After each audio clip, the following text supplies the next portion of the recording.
I'll show you. You can watch me how I'm doing it. Okay. Can you watch? Yes, yes. Okay. So now I have opened the PPT. Okay. So I'll show you. Press that share screen button. I'll show you now.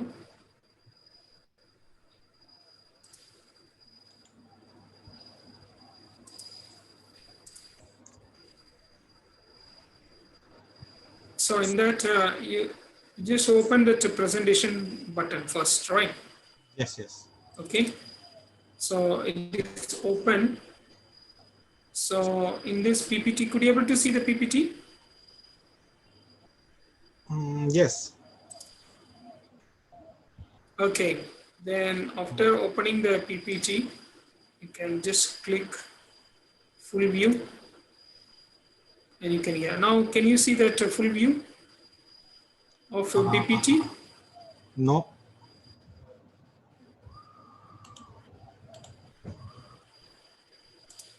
Okay. That green button is the share screen. After this, after opening, you have to click this PPT. There are a lot of windows used to come, and then click that PPT and press share button.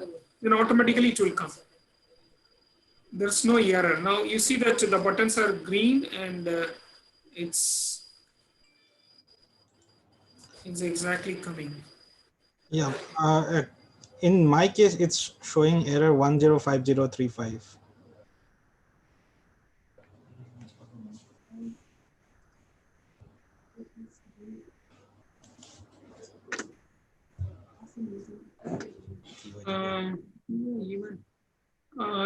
You can close it. I'll stop sharing. Okay, Okay. and then you can try once again. Because you are a co-host, you are privileged to share. So click the share button. Before that, can you open your PPT? Yeah. Open. Actually, it's in PDF format. PDF. Yeah. Okay, PDF. Open the PDF. Yeah. Have you opened the PDF? Yes. Okay. Now click that button, share screen. Yes, and I click the PDF. Okay. So there will be a separate window will be popping up. Yeah, yeah. Yeah. In that, locate your PDF file. Yes, I have done that. Yeah. Press that one. And then click share. Yeah, I have shared it, but again, it's same error.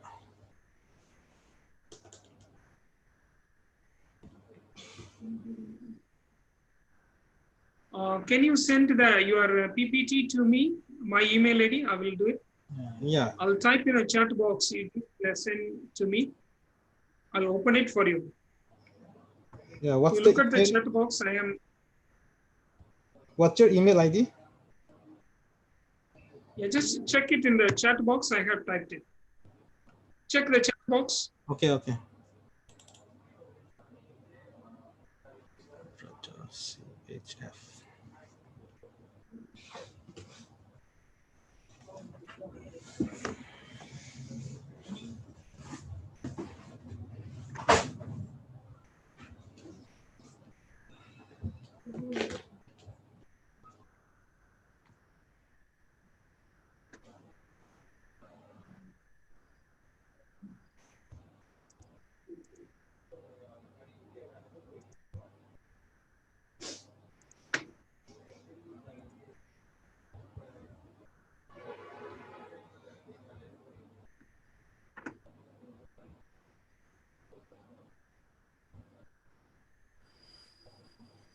Sent. Okay, I'll just check now.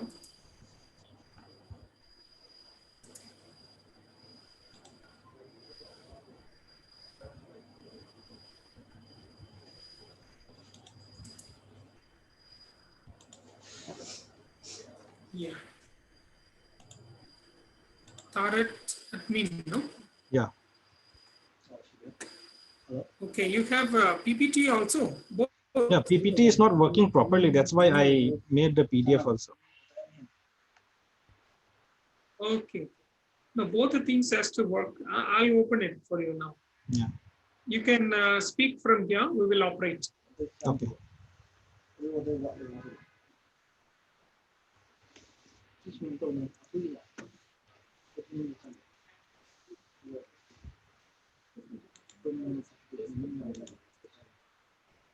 Let me check.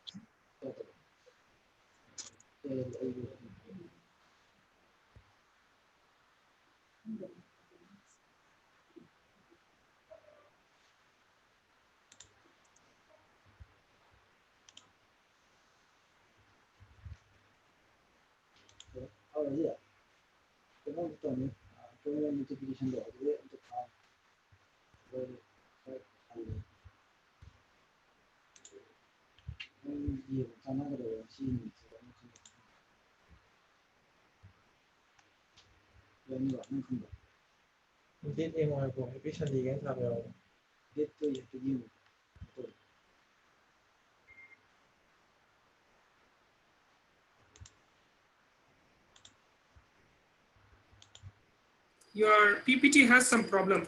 Yes, it has some problem. Okay, so let me open the PDF.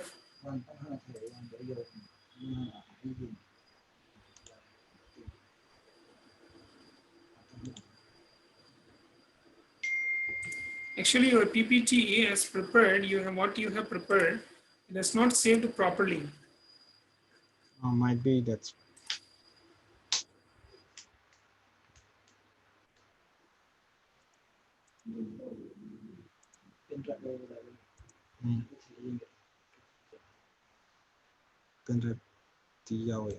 Copy to.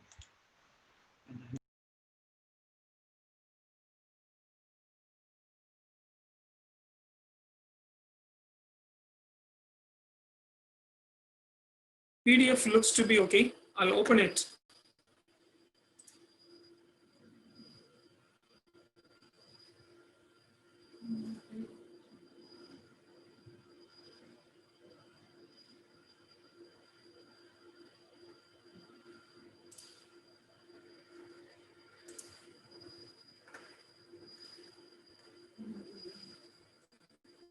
Clear to see that. I think I will close it. I'll open it in a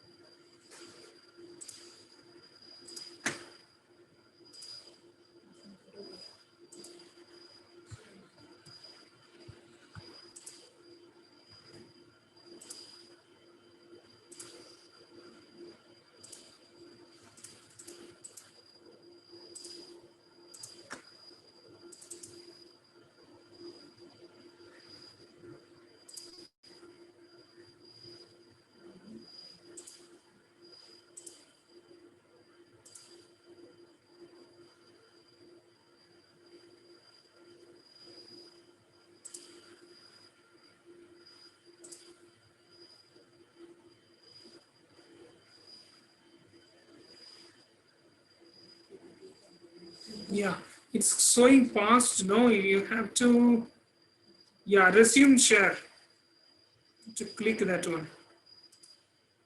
Oh, okay, let me.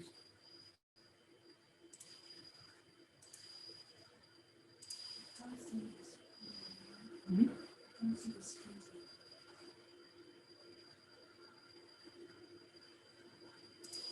Just a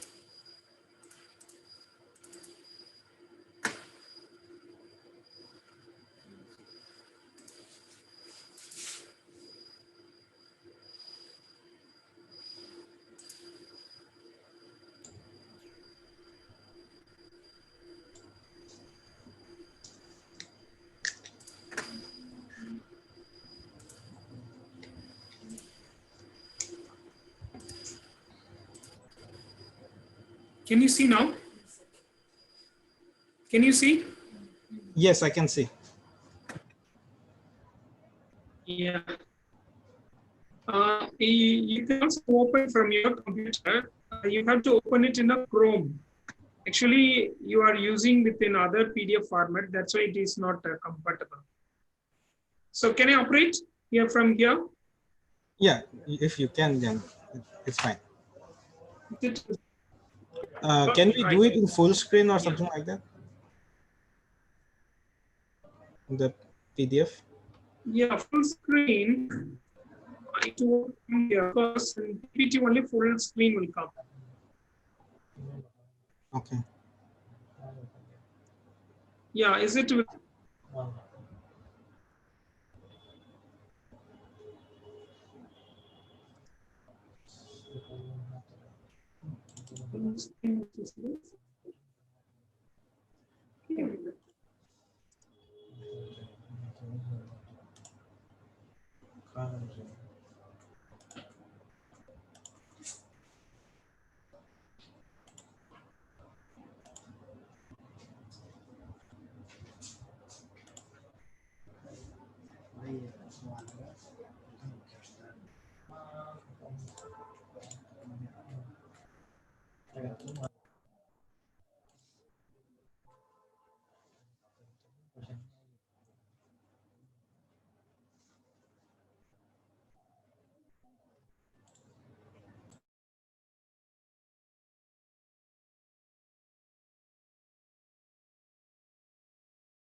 Yeah, can you see now? Can you see Yes, now? yes, I can.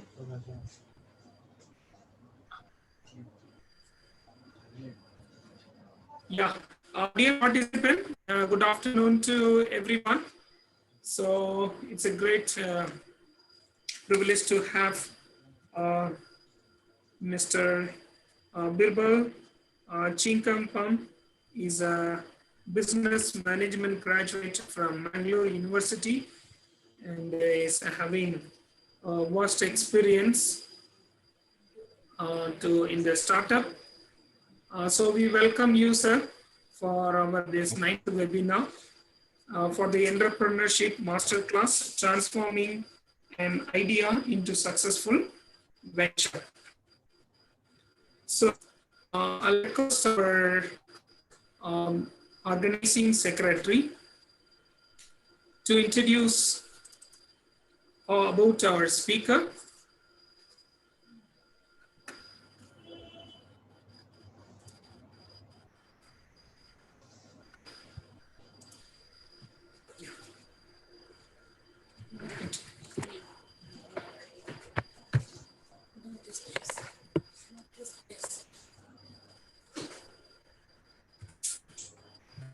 A very good afternoon to one and all present here. We welcome you here, sir. Today, our speaker is Birbal Chinkampam. He is the founder of the Turret Foods, and he has founded Turret Foods to bring indigenous food products at the global market through innovation and technological application. His main focus is on redefining the indigenous aromatic black rice of Manipur through value-added production manufactured from his enterprise. He has impacted farmers and redefined ways to increase their income in black rice.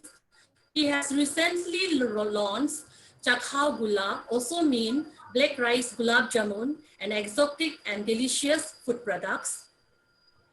He is the awardee of the Northeast Entrepreneurship Fellow 2019 and also the achiever of Dynamic Manipur Startup Prize winner 2018, and he was nominated among the top 10 among all the 30 entrepreneurs of India. So sir, we welcome you here, and then all the participants. I hope that everybody's mind will be ignited after hearing to the vast experience of Birbal sir. Sir, you can start your presentation. Okay, thank you. So, good afternoon, everyone. As I am being introduced. My name is Birbal. I am a founder of Direct Foods Private Limited. So as you can see in the screen, I always use this screen in most of my presentations because that tells the audience from where I am and the natural resources from which is filled in the state. Can you go to the next slide, Raja?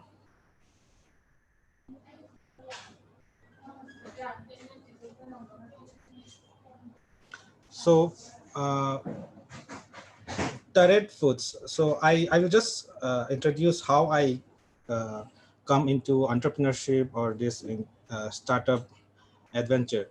So I was in Mumbai. I have been working there for around.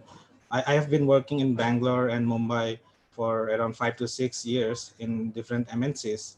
But my mind has always been to start something, to go back to Manipur, to start something of my own, to contribute to the economy of the state.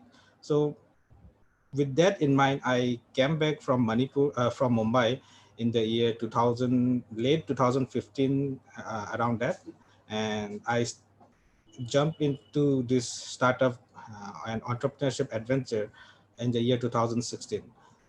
Initially, we started as you can see, we are today known as a black rice based company, and we are focused on black rice. But initially when we started, we are primarily onto spices, locally found spices.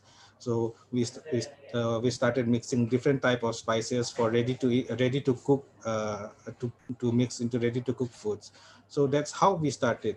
But uh, once we got the experience of entrepreneurship, and once we know the market, I mean, of Manipur or the Indian market, we came to realize that we can't go into spices, and we can't scale it up in a multi company in the future. So after different iteration and validation and different pivots and all, I will just explain all these terms I'm using in my later slide. So after different validations and all, we came into black rice, and we found out that, as you all know, black rice is considered as a superfood, but except in some part of Manipur, except in Manipur and some part of Northeast and few locations in India, uh, people don't know what is black rice. They always ask, what is black rice? So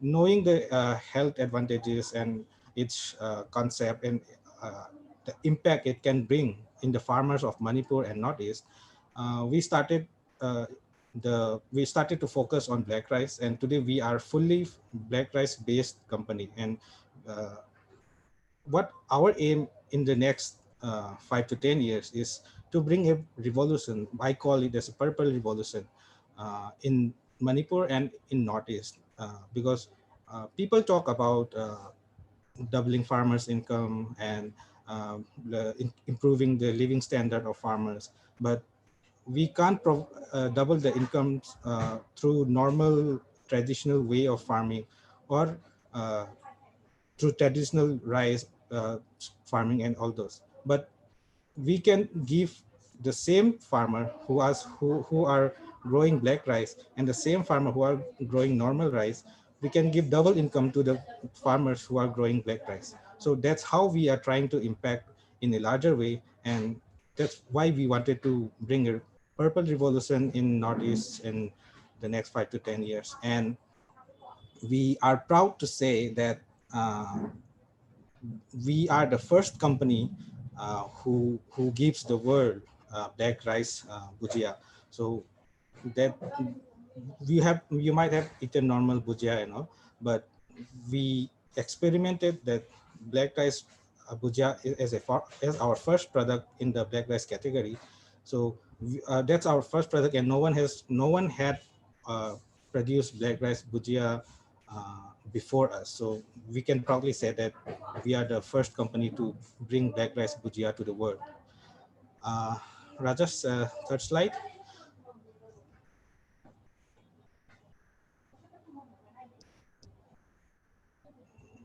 So these are our products, as you can see.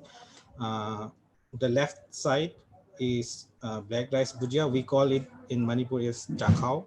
So that is the first product. Then second one is graded black rice. We grade into triple. We follow a triple grading process to produce black rice, and we sell it across India through online delivery. And the third one is the recently launched and very well taken by the customer, black rice gulab jamun. So it's different. It's the flavor and all is totally different from the normal gulab jamun which you eat. So these are our three products we have currently, and we are into another product, a very interesting product that you may see in the next 5 to 6 months. So uh, that is also based on black rice, and that's the most exciting product that we have till now. So Raja, third, next slide. So I'll just go through my basically what are we and what are the products, and just briefly. And we have a different topic on how to start from 0 to 1, as it was my topic. So this is the milestone that I have achieved. I mean, just few milestones. We are the top 10 under 30 Northeast entrepreneurs. Raja, next slide, please. So we were the Manipur Startup Conclave 2018. We were one of the beneficiaries, top 29. And please hold on this. So this screen, as you can see, I hold dearly in my heart, because that's how we started. It's not like I have put into the business few lakhs and lakhs of investment and come till today. Initially, when I started, I'll just tell you my story a bit for some time. So when I started, I just started with a grinding machine to grind the, as I told earlier, I started with spices. So I have a small grinding machine to mix spices and to grind spices. So that's how I started, with only one grinding machine, and lots of debt. I mean, in form of credit card and all, because I started this not because I have balance in my bank. I started this because I want to do something, and I want to be on my own, and I want to give some value to the society and to the world. So that's why, that's the main aim I started this business, or this entrepreneurship journey. So with the small machine, I started the spice processing for 2000 up until 2017. uh, but then 2000, as I told, in late 2017, uh, when I understand the market by the spices product and all, I understand the farmers, the struggles of the farmers, and the challenges of the farmers. Because once I went to a village searching for spices and different spices of Manipur, uh, I found out that there are lots of black rice that is grown in his farm, in his agricultural land. But due to, because white rice you can eat normally, you can eat uh, with your family, or you can just sold it in the market. It's easy to sell white rice. But black rice, it's not normally eaten as a daily, it's not a daily consumption product. So it's kind of, here in Manipur, it's used in mainly in feasting, or once in a week, or once in a month kind of food. So you cannot sell black rice if you have grown too much. So this farmer, he has few tons of black rice growing growing, and he has already harvested, but there was no place to sell it.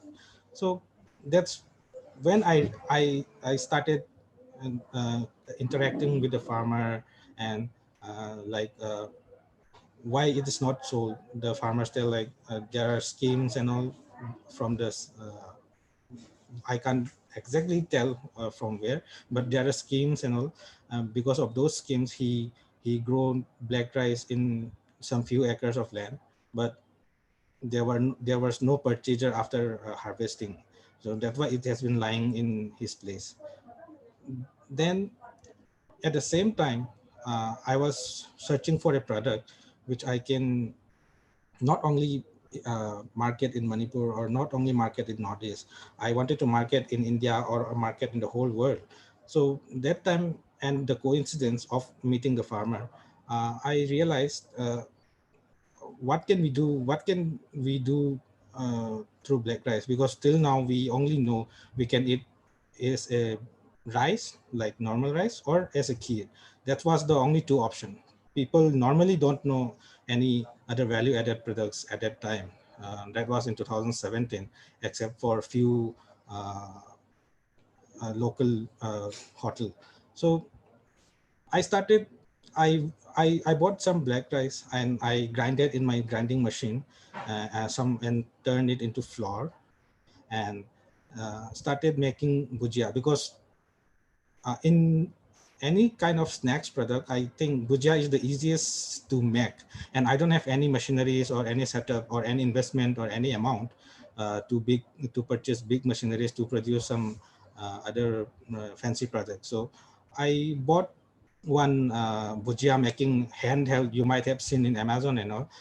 It's cost around only 400 to 500 rupees. I bought it from by my local market, and I mix some spices, mix some milk and all in the black rice flour, and and I make around the same packet you are seeing. It's the same packet I started. So I make around 100 pieces of the same packet, 30 rupees packet, and it was the time of Sangay Festival in Manipur. It's a huge festival. It's November, November end. So we have a stall in Sangay Festival. There was no product to showcase in the Sangay Festival. So uh, I I thought we can just make it and we can just try it. If people accept it, that's fine and all. So second day of Sangay Festival, we took 100 pieces of this black rice bhujia, and normally Sangay Festivals, the crowd of Sangay Festival starts at 6 o'clock, 7 o'clock, something. So we started selling from 3 p.m. and it was already sold out by 6:30 p.m. the first day. So that amazed me, and people were uh, uh, people are curious. I mean, what is this? The snacks, the bhujia, it looks very black, it's totally black, So they were curious. That's why they bought. Then after tasting it, they liked the taste, and that's why they bought again. So that's how I tested the product in the market, and people have good feedbacks from for the same product. So that's when I I decided that I will continue and I will start focus on black rice, and uh, I will produce different value added products that can sell in the whole of India, and at the same time I can impact different farmers of Manipur or Northeast. So from that day, my dream has always been uh, not earning profit or not earning money or not being famous or not all those are secondary. So my only aim, my only dream on that day was I will create a similar product that is similar to the quality of Haldiram and Lays and all, and I will sell it together in the local market, in the local pan shop, or in the local store with my product. So this is the photo I have taken on the same day, and that was my most one of the most satisfied day in my entrepreneurial journey. The day I was able to hang my product along with the normal brand product. So that's why I just wanted to explain, I mean, this page is because that's the most satisfied day in my journey. Next slide, please.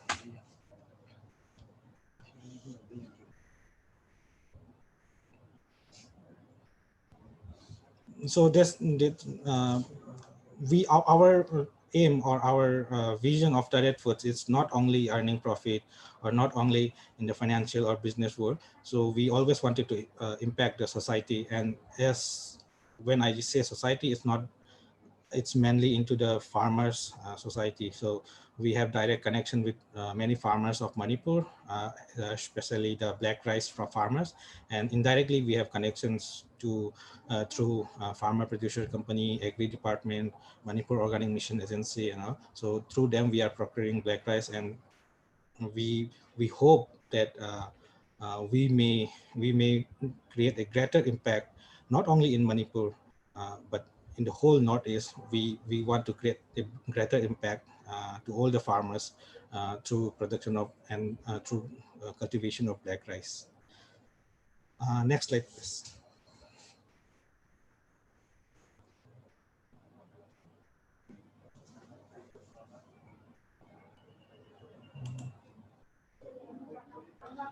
So 0 to 1, that's a topic I want to share, and I want to share my experience. It's whatever I have learned from some books, and and most of the percentage I learned from my experience till today, from the day I started. So just to be an example, when you add 0 plus 0, 0 is a very important number, I know, and you all know. But when you add 0 plus 0, you always get 0. But you need, but when you add 1 plus 1, you get 2. And when you add 2, the 1 to 2, you get 3. When you add 3 plus 1, you get 4. And any number, if you add 1, you get something. So 0 is non-existent. 0 is, there is, I mean, it's non-existent. We can consider as non-existent. So from non-existent to something existing, you have to go from 0 to 1. You have to create a 1. And because you can't keep adding 0 to your 0. So even if you are in the 1, if you keep adding 0, then you get the same result. Yeah, you always get the 0. So what we should always try is, especially in this entrepreneurship, we should always try to create 1. You don't need to create 10, you don't need to create hundreds and thousands. It will automatically come if you create 1. So from 0 to 1, you have to take a jump, and that jump is the most necessary jump if you are dreaming or if you are passionate about this entrepreneurship. So I always say, I mean, you have to create something from non-existent to something existent. So once you go to 1, then going from 1 to 10 to 100, and it will be easier. But from 0 to 1, that's the most difficult, the most challenging part. And I hope you will be motivated, or you will learn something today, how to go from 0 to 1. Next slide, please.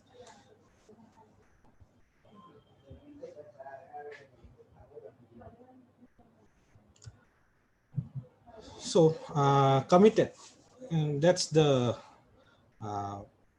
I believe that's the most important word when you are going when you are coming to this entrepreneurship journey. There are many words or many definitions and many terms which you might have came across, or which you will come across, but the commitment, or how committed are you in this journey, that's the most important thing, as far as I learned and as far as I experienced. So you must have a passion of whatever you do, whatever, whether it's in theoretical, practical, or whether you are cooking, whether you are in technical side, or whatever the field is, you should have some passion.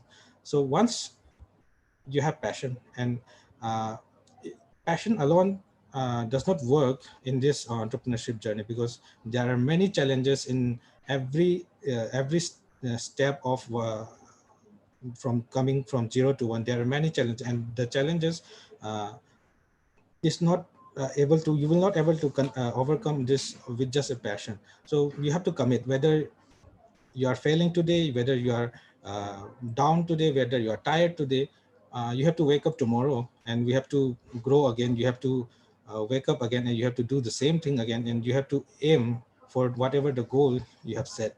So on those things, commitment is the most important thing, uh, what I believe. And having said that, it does not mean that you should not have motivation, as I am showing here.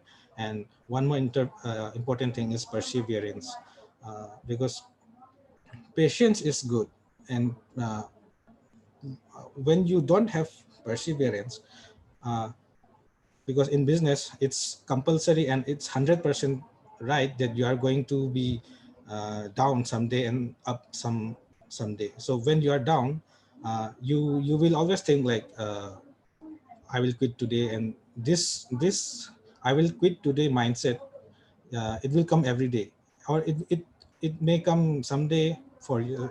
It's not the same for everyone, but it will come someday or every day or any time of the day, for whoever is in this entrepreneurship journey. So when you think that I will quit, I can go further, I can't go further from here, the perseverance and the commitment, that's the most important thing that comes to work. And you have to persevere, and you have the power to say that, whether if even if you want to quit in your mind, you have to wake up and you have to go forward the next morning. So it I always say to whoever I talk with or whoever I spoke with, to anyone who want to come in this journey, that if you are not committed enough, if you are not motivated enough, if you are not passionate enough about whatever you are going to do and about whatever you are doing, please don't come uh, and enter in this entrepreneurship journey, because it's not always the limelight, it's not always the glossy thing you see in social media and you see in newspaper and all. So there are many challenges. If you are committed, if you are motivated to come across, to overcome all those challenges, all those problems, then only, if you're decided the 100% you will continue to this journey, whatever is the condition, then only you should come in this journey. So please remember again, please be committed, 100% committed when you are coming in this entrepreneurship journey. Next slide, please.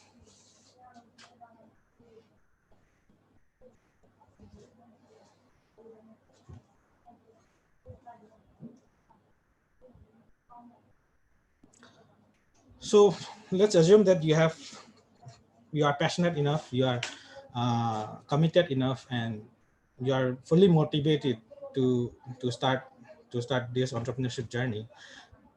So what you are going to do now?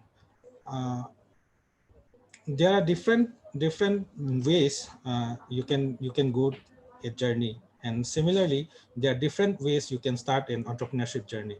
So normally, in a traditional business model, what we do is, number one, if we want to start a business, we either think of money, like we always speak like, uh, how much money do you have, or how much money do I have to start a business? But that's the I will not say that's not the right way, but I will suggest, I will say that's not the most easiest way or most right way. So every way is in this journey is right, but where it will lead and which model you are going and which road you are going depends on the starting. So from my experience and from my different learning from different coaches and mentors and my journey, what you should start with is what problem you are solving.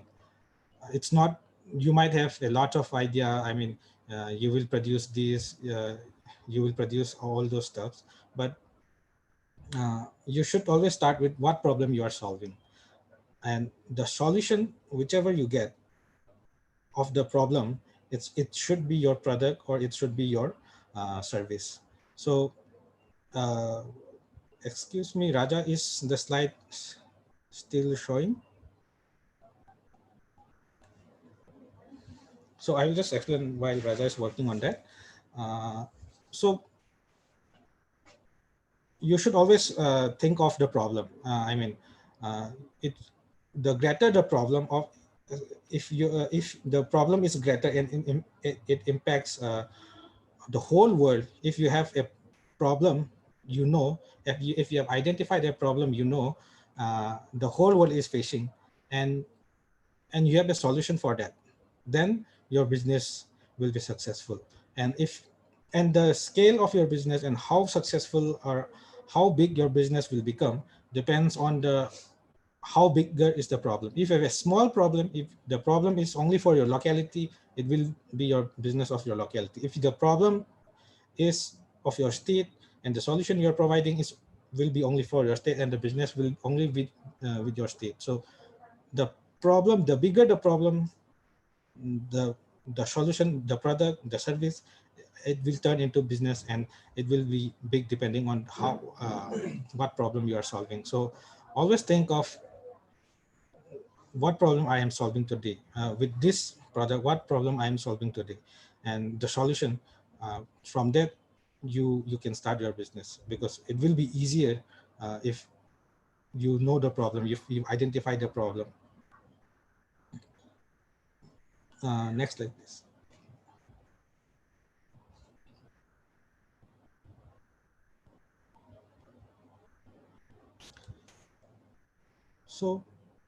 So you have identified a problem, but now what to do? You have identified a problem, and you know a solution, or that may be a product or service, and what's the next step?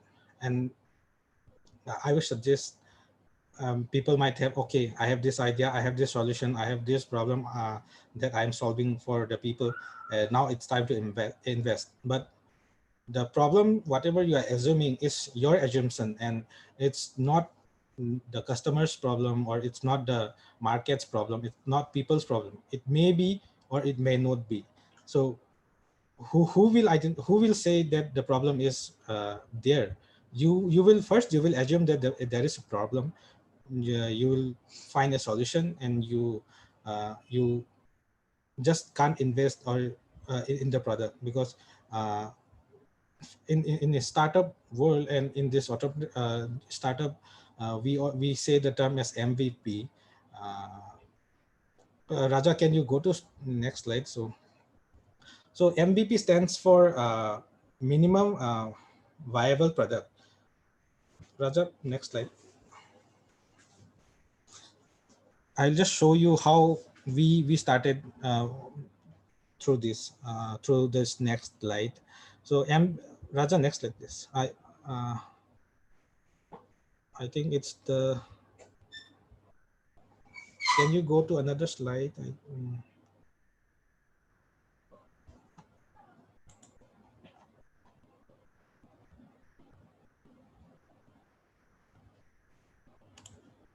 Can you go to above the? I think you have skipped one slide. Up.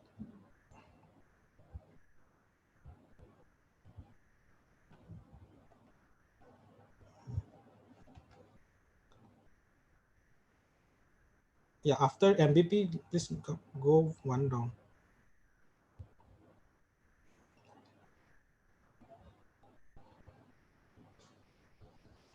One more.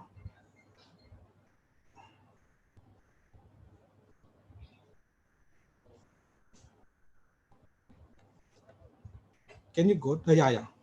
Please hold it. So minimum viable product.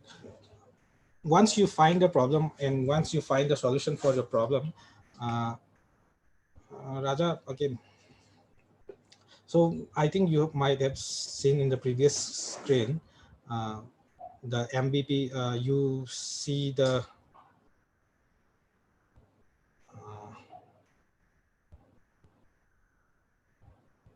yeah. Please hold here, Raja. So that's how we started in the left side, and the right side, it's the same product. On the inside, it's the same product, and there is nothing different inside. The only difference is outside. Why inside is not different? Because uh, I can produce the inside of this product with $1,000, 1,000 rupees investment, and but when I produce the same product in this right hand side, I need at least 2 lakhs investment, or more than 2 lakhs investment to produce this. So first, we don't know, for our solution, we don't know whether market or whether customer know it, whether customer will like it, whether customer will accept it, because at the end of the day, customer and market is the most important thing in your business. So whether you have big machineries, whether you have fancy offices, whether you have lots of staffs, whether you have different updated technology and all, it does not matter at the end of the day. At the end of the day, what matters is the market. At the end of the day, what matters is whether the customer has accepted your product. So if you don't know whether, if before you not knowing that your product is accepted or not, uh, you will simply invest 2 lakhs, 3 lakhs just to get one product. But if you're lucky, your product might be accepted by the market, and yeah, you will grow. But if you are not lucky, your product would be not accepted by the product or the customer or market, then you have simply lose 3-4 lakhs. And at the start of the journey, if you're losing 3 to 4 lakhs, it's not a small amount of money. And that's when your parents, whoever is blocking you in your entrepreneurship journey, your parents, your relationship, they will always say, don't do this, don't go into do a job or something like that. They will always come in and they always suggest such kind of thing. Above that, if you lose 1 lakh, 2 lakh, 3 lakhs simply without knowing the product and the market, then they will obviously say quit this journey. So in addition to that, we always have a startup rule. In this rule, we call it lean startup. So you should always try with a minimal investment to validate your product in the market. So just see, if you see the left product without not without with simple packing, how much you will take to invest. I will take around 1,000 maximum to buy the bhujia making machine and floor and some raw materials, and this stickers and normal transparent plastic you can get for 100 rupees, 200 rupees. So if your customer accept this product, there is no way that they will reject the product in your right hand. So I hope you are understanding what I am trying to say. Minimum viable product, a product or a service which you can start with minimal investment or minimal investment or minimal infrastructure, whatever it's the cost. You should start. If your product is not validated by the market, you always start with whatever minimum. If you can start with 0 rupees, like for example in service industry, you can even start with 0 rupees with no cost, no investment. So you should always start with that. You should not feel like I am not putting any money into this, and you should not feel all those fancy words and all those terms when you are starting. You should always start with minimum whatever you have in your pocket, and you should not all try to lend money from your parents or your family or relatives or friends. So whatever you have in the pocket, you just try it, and I hope most of the product in this world can be started with minimal investment and with like this. So as I told, I started this product in Shanghai Festival, and people accepted it. And if they are accepted in this condition, then I obviously know that they will accept in this product on your right hand side, full packaging. Suppose if they do not accept, but I have invested in 2 lakhs, 3 lakhs to produce this product on your right hand side, then if the market did not buy, then I will obviously lose 3 lakhs just like that. But if you tested it first in the market, then you can save, or you can invest without fear, that without with confidence that yeah, I'm going to sell in all over the market. So that's what we call in the startup world minimum viable product. Start with small, starts the minimum, the lowest amount which you can put into, and start validate in the market. So validation, uh, I will explain in the next slide. uh, Next slide, please.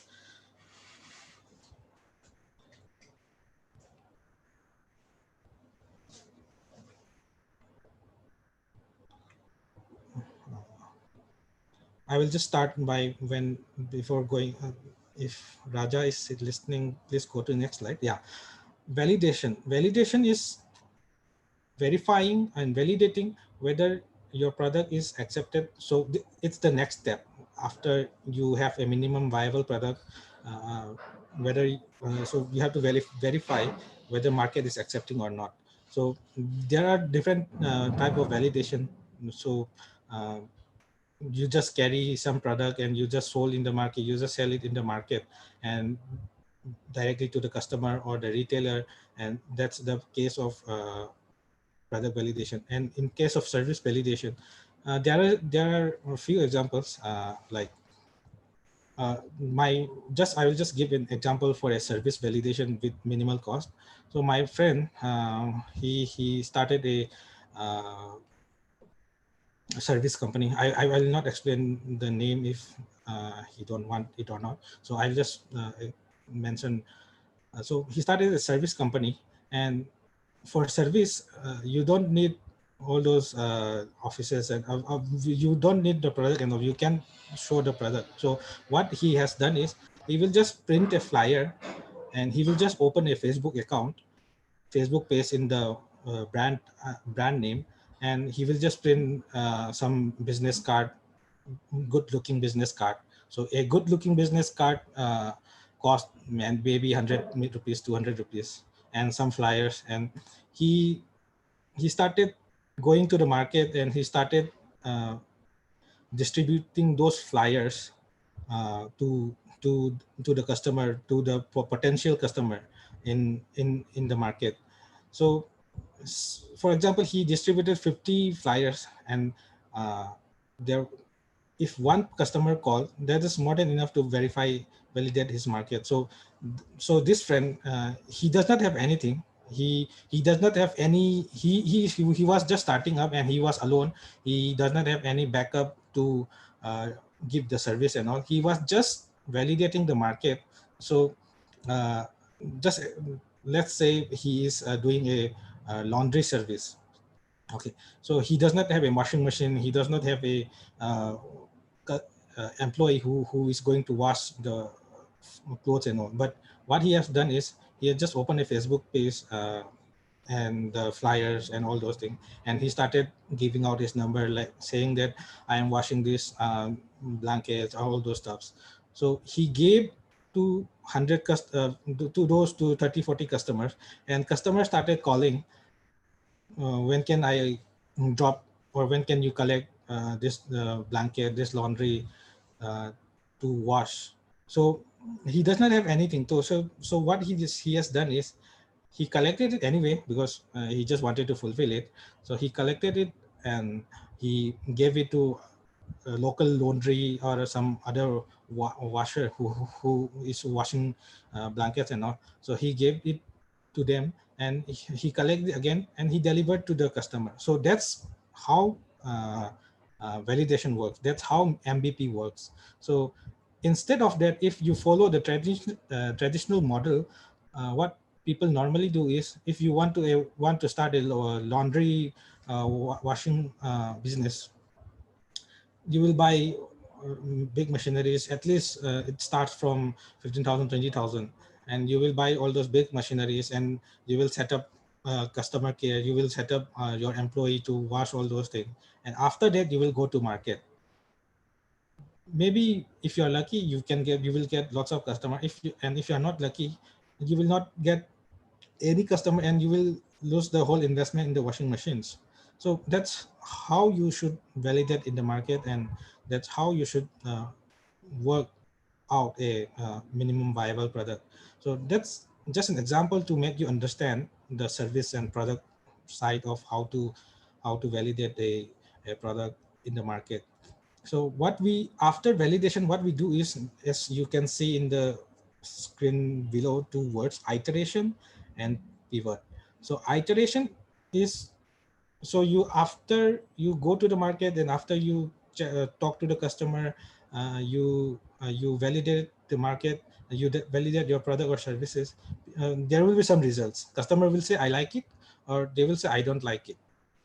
So according to that, if they say I like it, yeah, that's, but if it should not be like one or two customers. If out of 100 customers, if 50 customers says I like it, I want to purchase, buy more, I want to get your service more, then you can continue your business, and you can start searching for investment. You can start investing on this, because you have proven that there is a market for your product. So then you can just continue the business. If not, if you need some changes, if customer provided a feedback that this is not good, this is bad, just add something, deduct something, all those stuff. If that happens, then you have to iterate. You have to make small changes in your product or service. That is called iteration. Again, after iteration, you have to again go to the customer, go to the market, and validate it again. Same process. Again, after that, if the whole product or the whole service is not liked or not accepted by the market or the customer, what you need to do is pivot. Pivot means change wholesale whatever the product or service you are offering, because it's not accepted by the market. There may be different reasons of not accepting it, but they have not accepted, because there may be because the product is good, but uh, the price is not comparable, or the it's not the right time. Maybe it's too advanced, or maybe it's too past. So it depends on lots of factors whether you any product or service is accepted by market. So you have to pivot. The only thing I want to say in this is, the only thing that is making a business fail is not continuing the business.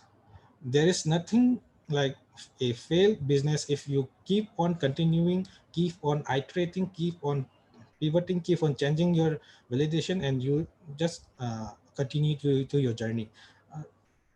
Till you are continuing to your journey, until till you are doing your business, there is nothing, there is not a word called failed. Your product might have failed, your service might have failed, but your business and you, in this entrepreneurship journey, you have not failed. So just be, keep in mind that you are never failed till the day you quit. The day you quit the business, the day you quit the entrepreneurship journey, uh, without making a successful certain impact, that's the day you can be considered failed.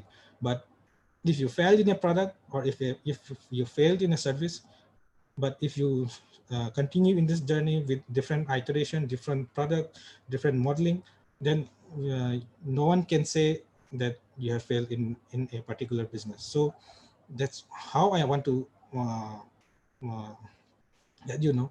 After validation, continue, or iteration, or pivot.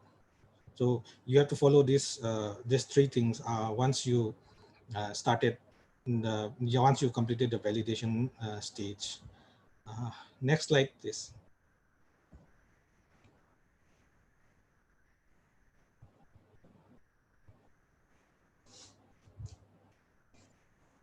So grow. This is where we come, and that is the continuation phase. So I have told you in the earlier slides that you should invest minimal.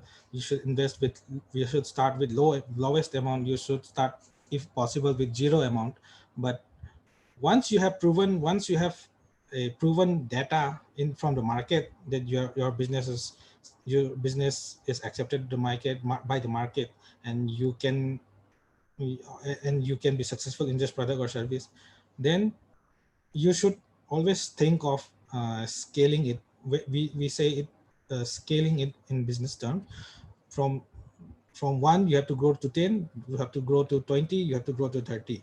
So that time you have a proven record in your back, that uh, proven data that customer has accepted. Then you can invest, whether from friends or family in the earlier stage, or bank or any other funding. So that's the stage you have to invest. Whether you have, this is applicable whether you have money in your account or not. You have to start small. Once you validate the product, whether you have money in your account or not, then only you have to invest, and then only you should invest as far as I believe, and as far as I learned till today. So that's the stage you have to scale, and you have to grow fast. You have to invest, and you have to grow fast, and you have to uh, show your brand in the market. So that should only be done after validating your product, and not before validating your product. Uh, so next slide, please.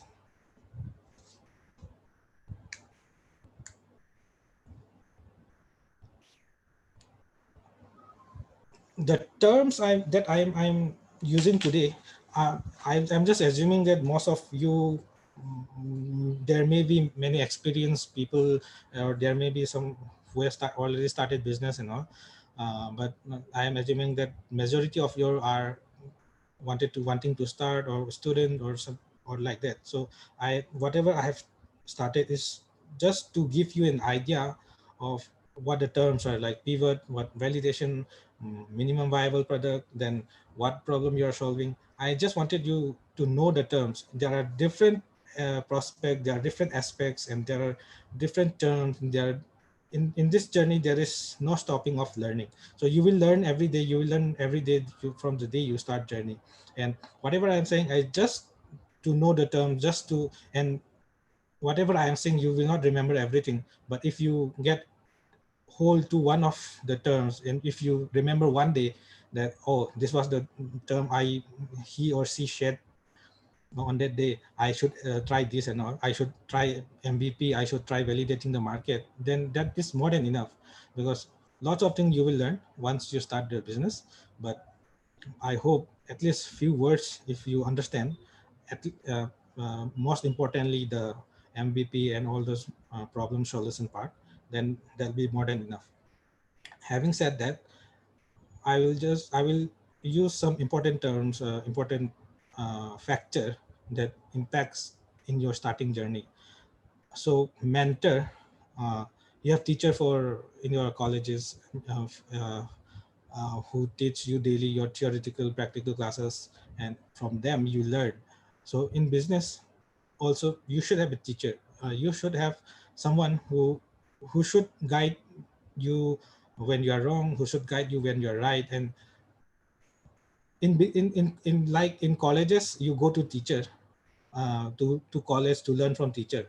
Similarly, you have to find a mentor. You have to find a someone who can be your mentor. And when I say mentor, uh, mentor should be someone who has experienced it, who has already done it, who has already jumped into this journey, who has already done this journey for 5-10 years. That will be the perfect mentor. If you go to someone uh, who does not have a business experience, who have not started, or if you go someone to who are just doing a job, a government job or a private job, and you started, even if he or she is senior, if uh, if you go to him or her and ask for mentorship on business, then that will be a totally contrasting thing to whatever you may even get demotivated, and you might even drop the idea of business. So when you are selecting mentor, it's very essential, that it's very important that you select someone who has already done the who has already faced the challenges, and who has already gone through this business journey. So mentor is important, and one of the most important thing. And when I started my journey, I have lots of mentor till today. I have been mentored by many businessmen, many entrepreneurs.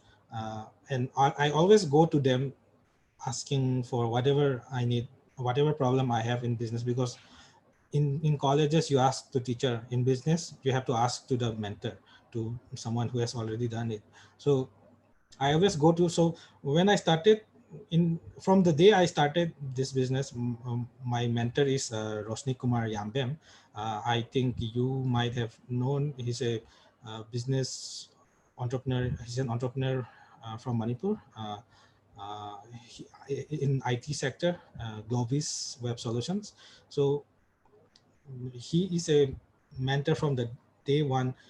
Though he is in IT sector and I am in food processing or agriculture sector, um, with the sector or the technicalities might be different, but uh, the business idea and the whole setup of business and the whole model and functioning of business is totally almost similar. So if someone has done business, then he can always mentor you in whether to go in the right direction. And when selecting mentor, if you select the right mentor, you can go lengths, and you can go to different places.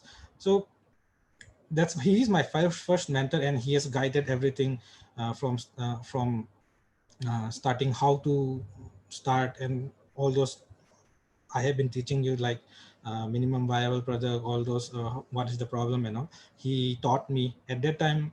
Similarly, like you, at that time I didn't know all those importance of testing the product on the market and all. But once I got to know that, I got the advantages of following his advices. So until now, we have been regularly following up. And apart from him, there are mentors, because as I told, he is from IT sector and I am in food sector. I have to ask someone who is into food, because I'm a BBM graduate and I don't know anything about food. Just I know about food is I am passionate about food. I am passionate about cooking. I am passionate about experimenting different food products and mixing all those, creating recipes. I am passionate about that, but I don't know about its nutritional information, its technicalities of food, and its technicality of harvesting and all those stuff. So for that, I have to go to the right mentor. And might be you might have already heard of her, and you might have already attended her session in the morning, I think, Subra Devi. So I always go to her to, if there is any food technicalities in food related thing, I always go to her, and I always take suggestions how to do and what not to do and all. So what I wanted to tell is, if there is no mentor, what I learned is I might have taken the two things the mentor do is, uh, they give direction. When you are going to a wrong direction, they will tell you, okay, this is what I have done and it just was not successful. I suggest you also don't go in this journey, or like that. Or you can discuss whether I should go in this direction and or whether I should go this and all. So the mentorship helps in direction of your business. And second one, time. So uh, time, when you don't know the value, you will know the value of time once you started, I mean, after 1 or 2 years of your journey. So for example, my mentor, he took around 3 to 4 years to register his firm as a private limited company. But how many time I took, I took only 3 months to register my firm as a private limited company. So there is this difference. You have He took 3 or 4 months. I took 3 months. He took 4 years.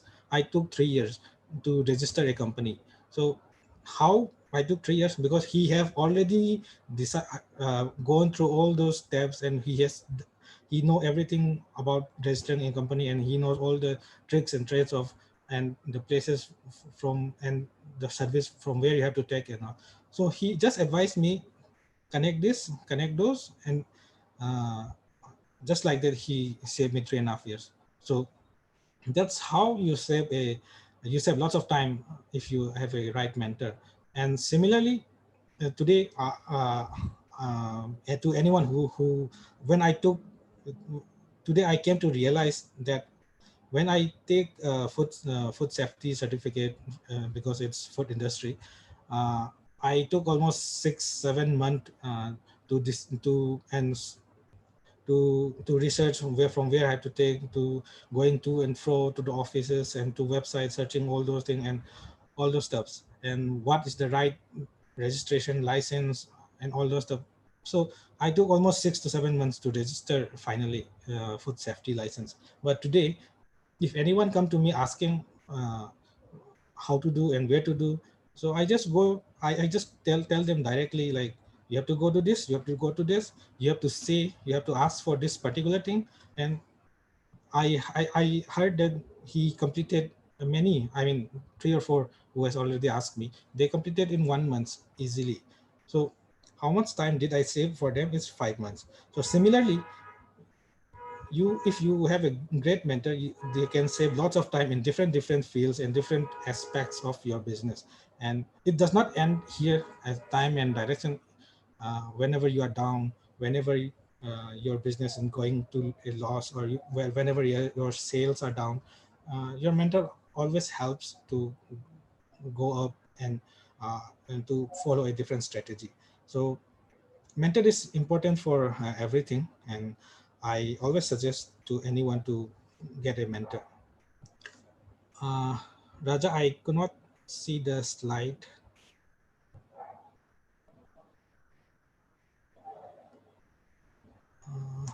So the slide is having some issues, I think. Can you share the slide? Sir, there is some connectivity issue here. Okay, fine. We are trying to sort out the problem. There is some connectivity issue here. Okay. Okay. So should I continue? Please continue with your. Yeah. Please continue. Yeah,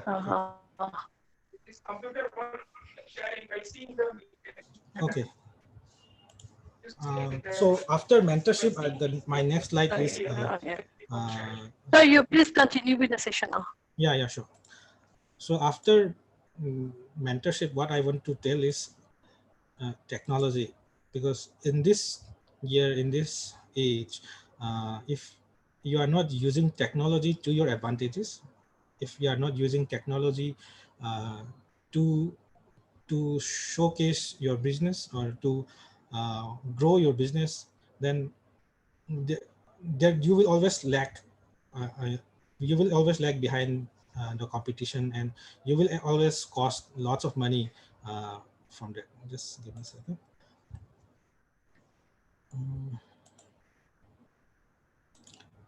Please open next slide, 16, page 16.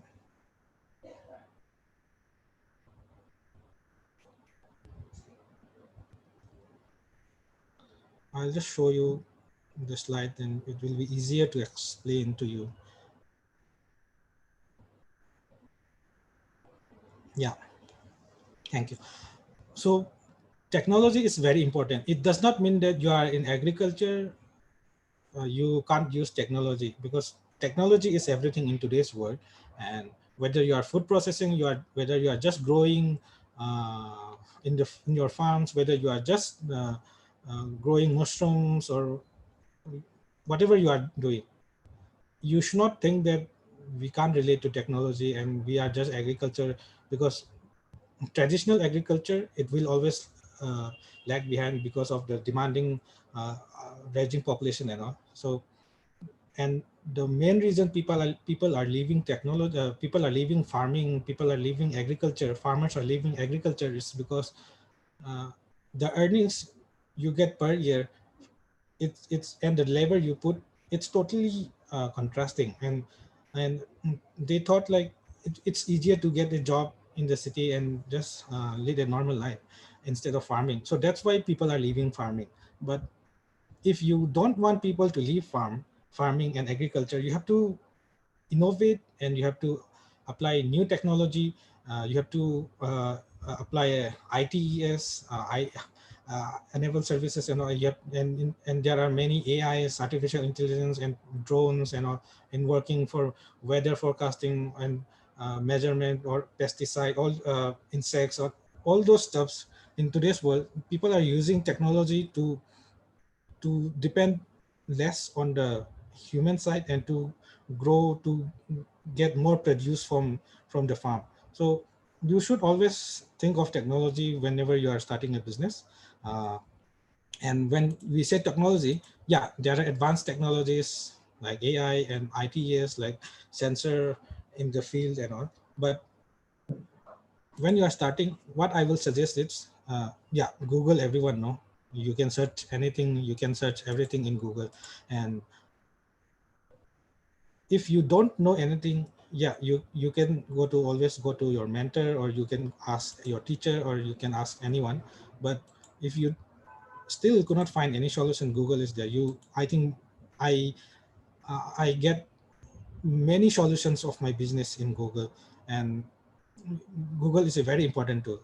Next, social media, yeah, everyone knows how to handle social media. And everyone knows, the the today's generation knows better than us how to use social media. But whether you are using in the right way is the main issue. So when you are doing business, you can just get free advertisement, free promotion. So you know how to handle Facebook, and also you just open a page, you're in under your business brand, and you create content, some viral content.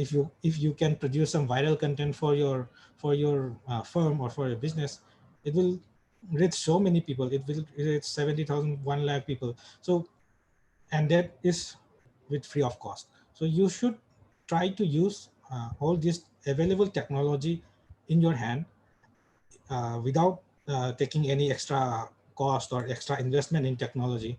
So you should use all this social media, Facebook, Instagram. Facebook and Instagram is a great platform to sell your product and to communicate with your uh, potential customer. There is WhatsApp business account, so you can always open a WhatsApp business account, and there are different things you can do, automatic reply and all, you to look your business as a professionally business. And you can take, and there are different nowadays there are different apps through WhatsApp you can take orders, and you can take orders from customer, and all. You can create catalog in your WhatsApp. So there are various technologies in this social media platform uh, and communication platform. And I always suggest to use these technologies to your advantage, to advantage of your business, because you know uh, how to use technology, how to use social media and all. And aside from the normal social media, Google, YouTube, there are some tools which are available in free of cost or very low cost. So, for example, uh, Google Forms. Google Forms, uh, in this lockdown and due to COVID-19, we stopped production for black rice bhujia, and from March, and the lockdown was from March, and I think so we stopped production because we can't produce this thing in our factory. So what we decided is, because uh, people always say an entrepreneur cannot stop and sit idle. So for 1 week, 2 week, I was like sitting in the home and doing nothing, and so different ideas crop up in my mind. And I I started seeing the problem of people in Imphal, mainly Imphal in Manipur. Like they are unable to get vegetables, they are unable to get mainly vegetables and all, and grocery items because of lockdown.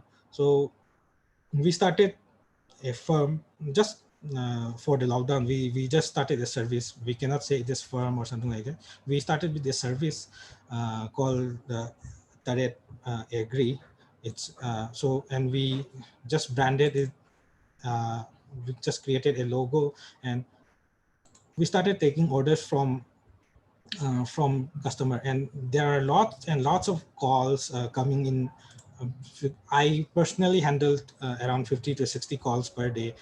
That's apart from the calls handled by my other teams. So then that time, because we can't handle 50 to 60 calls daily and effectively, because we always get complaints like due to miss of order and delivery and all. So what we do is we use Google Form.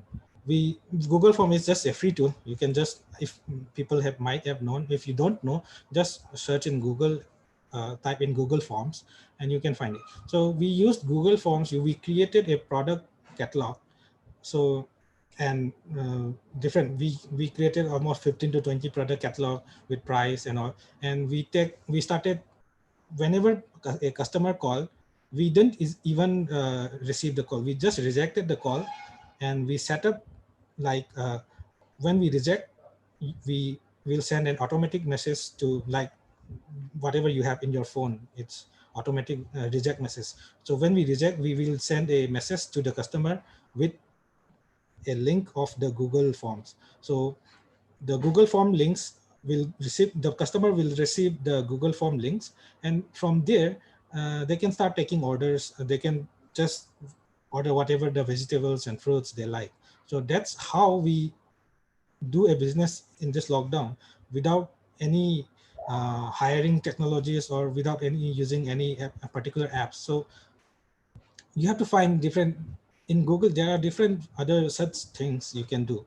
So this, if you are starting a service, you can just go to Google Form, create a service, share the link to everyone.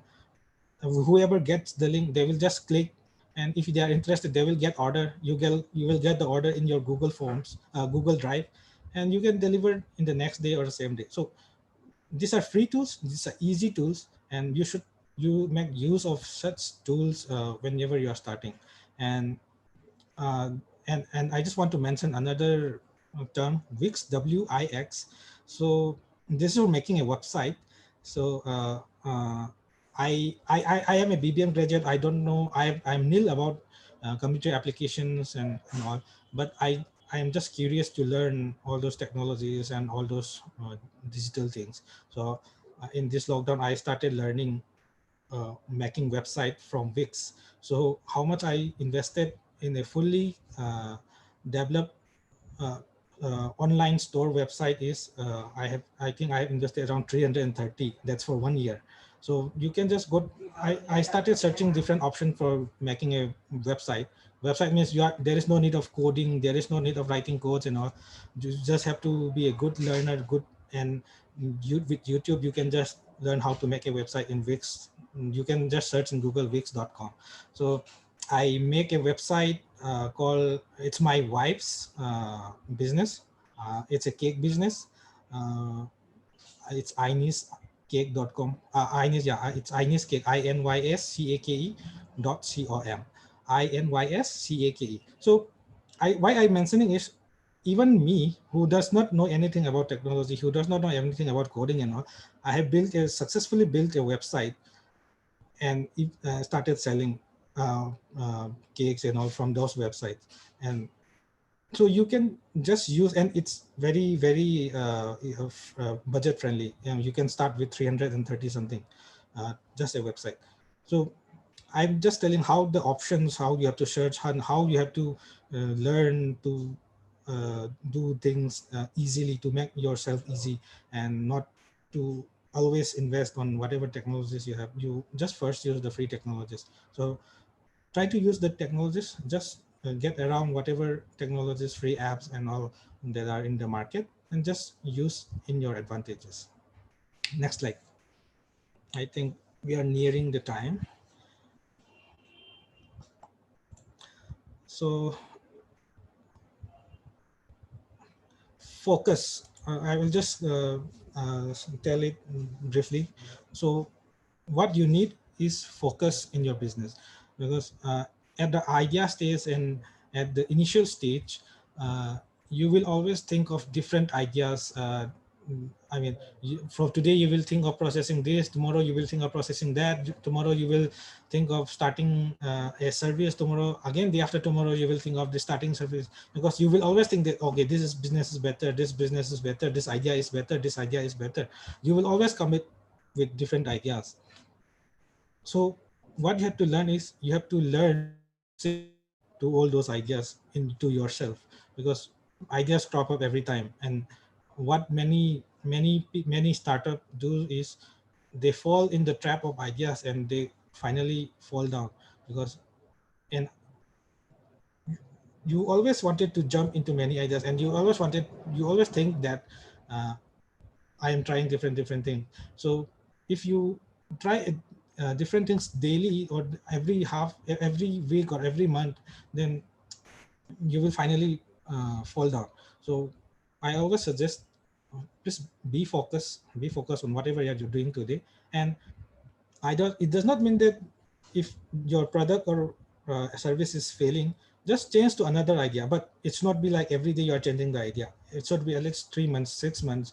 You are young now, and you can, for another 4 or 5 years, you can just try different ideas. You can just, but it should be, if your main idea fails or if your main idea is not working, you should change to another idea. You should change to another idea, and you will learn, and you will finally get the final product or final service you are getting. But it should not be like every idea you are working, and you should not be working in many ideas at a time. One idea failed, you just jump to another idea. But don't work in many ideas at a time. Just work in one idea. And under that idea, under that product, please don't diverse to different products, because uh, to if you started diverting all your resources, I mean, even you, if you are started so for example, if in the year 2017, if I started working in bhujia, and then again if I started working in rice, and again if I started working in gulab jamun, again if I started working in 4 products, even though it is black rice based product, if I started working in 4 or 5 ideas, then I cannot invest more time in one idea and one product. And finally, it may not fail, but you can't grow fast enough in the product. So you can't, suppose you have 5 lakhs to invest. And if you have 5 product, you have to invest one, or like that. You have to distribute. But if you have 5 lakhs and you have only one product, you can make that one product world class, first class. And you can go to next idea after 1 or 2 years, after fully investing on the final product. So that's how you should try to work out, and please be focused on a particular ideas or project. Next slide.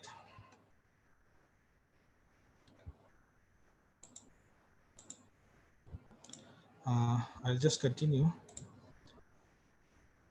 So next slide is, please change if you are hearing, but anyway, I will just continue. So sales, it's the most important thing. You should always think of sales whenever you are doing business, because without sales, you cannot grow, because customer is king, if you heard many a time. So you have to always think of sales and sales in business, whether good product, bad product, whether you're testing, not testing, just think of sales only. And sales is the only thing that is surviving the business, and there is nothing else. Your machinery, your resources, your everything, your fund, your finances, it all comes from sales. And you should always try to focus on sales, rather than focusing on all those offices, furnitures and all. So please focus on sales, and all those offices, nice office and machineries will come later in some day. But please focus on sales whenever you are starting, and sales is the only oxygen for business. Next.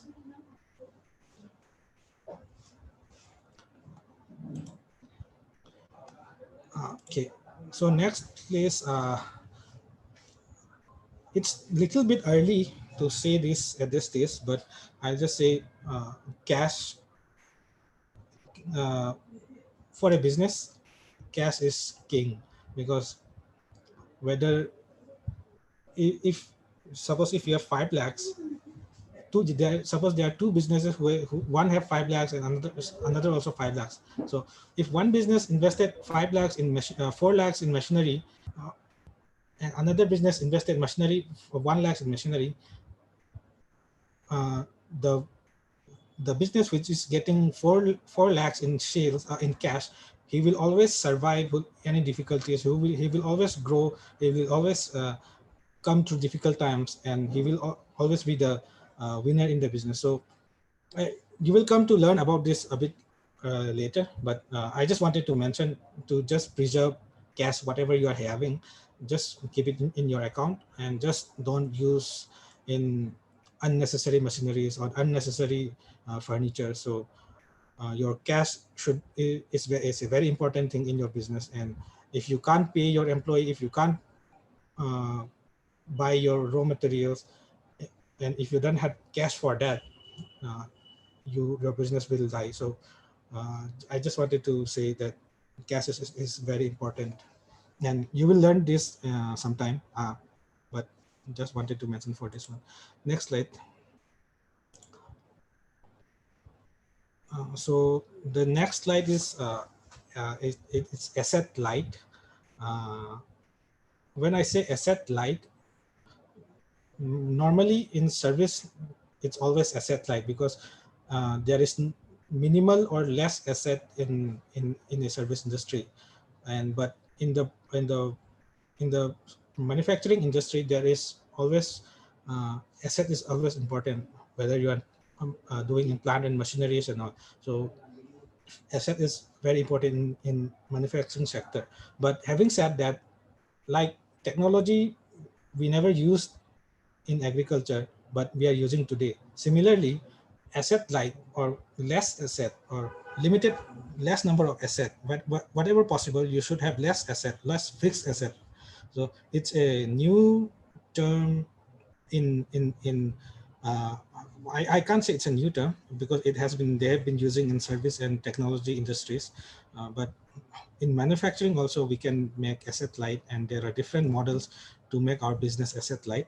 Uh, if uh, just I just wanted to let you know to just keep it in mind. Try to buy less asset and try to keep more cash if as far as possible, and try to work out anything with less asset. So try to make your business a asset light model. So if someday you want to go to venture funding or equity funding someday, it will be very beneficial to you. So please try to make your company or make your startup an asset light startup, even if you are manufacturing. Next slide, please. Okay, so till now, whatever I wanted to share to start from 0 to 1. Personally, whatever you have to have. That's what I wanted to share till now. But there are different aspects how to start, because uh, the above part what I have explained till now is mainly uh, your learning or what you have to keep in my mind, your knowledge. But apart from that, there are normal procedures to start a business, and there are different ways to start a business, because there are some compulsory ways and there are some optional ways. And why I always suggest is, why waste time in optional legal compliances which you can do later in your business when your business is 1 or 2 years old. So why you want to waste your time on those optional legal compliances today? So whenever you are doing all those governmental or legal or procedural technical registration or steps, please look into it carefully, whether it is needed, compulsory, or whether it is optional, or whether you can postpone some for some more time, because you don't have money now, you don't have any resources now, so you are just starting up. Why just waste time on those optional things? So I'll just tell you in just 2 slides. So can you go to next slide? So how to start? There are a few things compulsory. uh, can you go to next slide, please?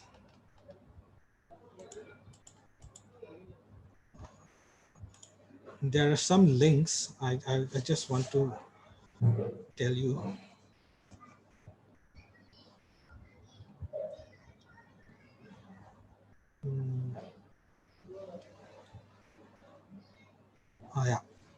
So these are some requirements, government requirements or procedural requirements for your business. So above mandatory and below it's up to certain limits. So main thing is Udyog Aadhaar registration, but now it has changed to Udyam registration. Uh, I think it was changed recently. Before it was Udyog Aadhaar registration, now it's Udyam registration. So this is for registering your MSME, micro, small, medium enterprises. So to register your MSME with the Indian government, the industry department, so you have to go to this site, udyamregistration.gov.in, and you can just register. It's free of cost, and I think you need only your Aadhaar or something like that, and I think it's very easy step, and Udyog Aadhaar is no more there. I think it's Udyam registration. Okay, second, it's if you are doing in food sector, or if you are doing any in because I'm doing in food sector, I am just taking this. I'm just taking note of this. FSSAI, Food Safety and Standard Authority of India, FSSAI registration. Now it has changed to FOSCOS FSSAI. So you can just search in Google FOSCOS .FSSAI.gov.in. So through this you can. This is compulsory for any food business or any doing in food or food related. Food, so this is compulsory. And the third one is shop license or Gram Panchayat or Pradhan NOC, no objection certificate. If you are in municipal area, I think it depends, may depend on your state, but I don't know exactly for different state. But here, shop license is compulsory if you are in municipal area, and if you are outside municipal area, I think Gram Panchayat and NOC or any documents from Gram Panchayat is required to do it. And last one is bank account. Bank account, when I say bank account, it's not the normal savings account, it's the current account.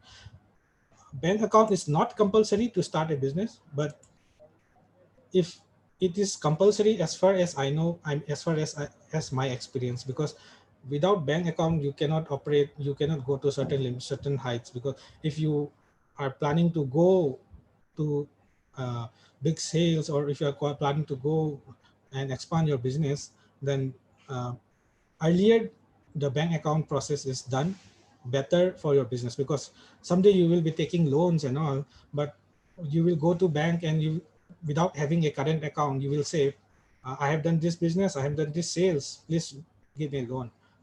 Bank is never going to give loan to such business. I don't know if they know you personally or not, but they are never going to give you business loans if you are going to them without a bank account or without a current account of your business. So they will always ask for 6 to 1 year statement of your business. So whether your business is making sales or not, whether your business is small or not, just open a bank account, a small current account, and just start transacting. And it will after 6 or 1 month, it will definitely help in your business, whether taking loans or whether applying for any funds or any schemes, or in your future. It has a good record that you open a bank account and you follow transaction regularly. And GST, there is certain limits for notice. I think it's around 20 lakhs to 30 lakhs. I think something like that. Till 20 or 30 lakhs, you can just check in Google the GST limit of notice. So till 20 to 30 lakhs of revenue per year, sales per year, you don't need to apply to GST. And again, you are not going to sell 20 to 30 lakhs in a year in the starting of your business. So don't run after GST registration and all. It's easy though, but again, you have to do all the compliances monthly and all, quarterly and all. So just think of GST after some time. Just check your limit according to your state and apply for it after your business is running something like that, or up to certain revenue. So once you reach 20 to 30 lakhs, or different for another state. So once you reach the limit of GST, again you can apply for composition scheme. So composition means you have to file quarterly, once in a quarterly. In regular GST you have to file regularly, I mean every month and all. Every month you have to file all those things. And but in composition GST, that is after 20 to 30 lakh sales. After registering, you just opt for composition. I think composition there is limit of 1 to 1.5 crore according to the state. So uh, don't apply for regular GST. I just saying, if whenever you are trying to register a GST, just keep in mind, don't apply for GST till 12 to 30, till your limit of 20 to 30 lakhs. So after you cross 20 to 30 lakhs, you are if you're applicable for GST, just apply and apply for composition scheme till 1 to 1.5 crore, I think. So till 1 to 1.5 crore of your business, you will get, you don't need to file GST monthly. You can file quarterly, once in 3 months, and you have to pay only 1% of your sales. It's a flat rate, 1% of your sales. It may differ for a service, or I am not sure about it, but for manufacturing, it's 1% of your business, and it's easy for you because you don't need to check every day, and you don't need to check all the requirements of GST and all. The different 5%, 10%, 12%, you don't need to check. So you can just start paying only 1% quarterly. So that's easy.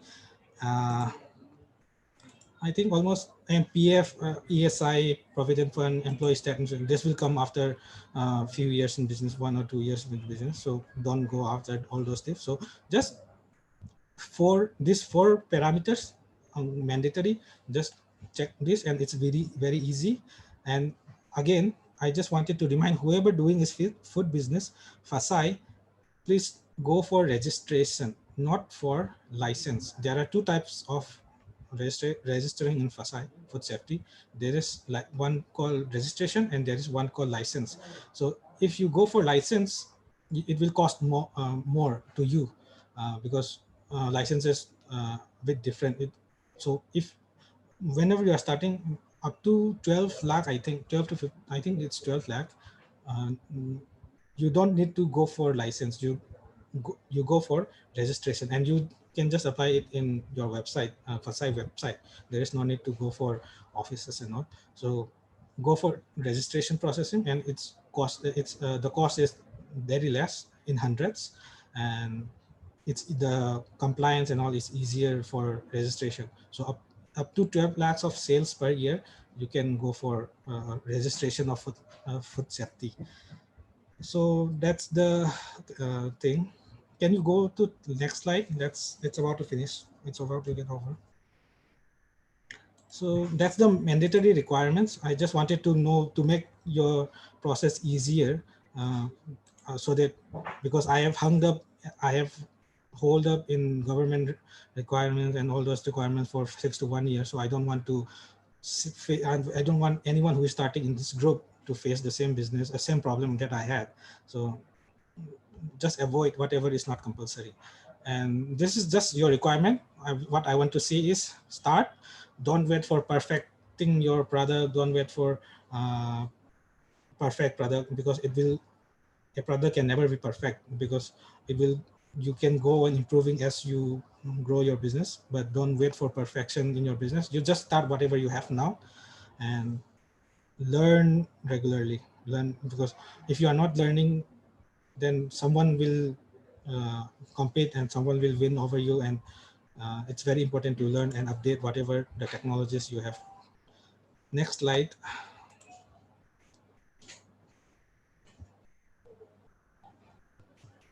I think please go to next slide. So agriculture, I think it's an important aspect.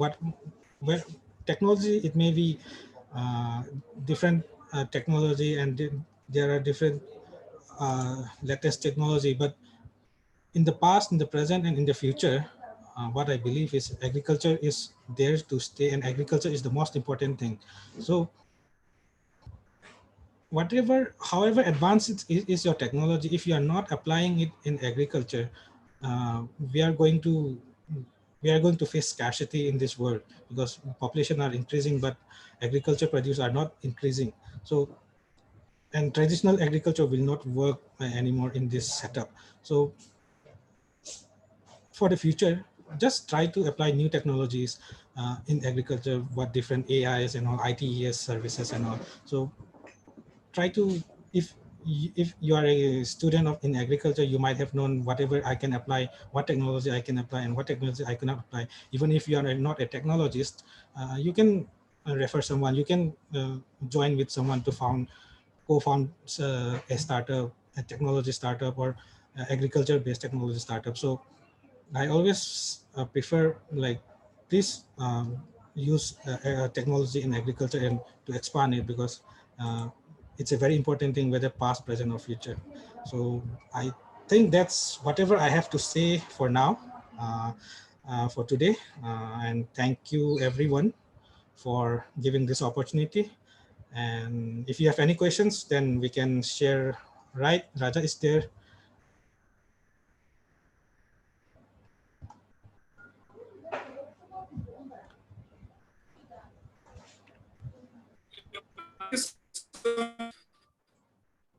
I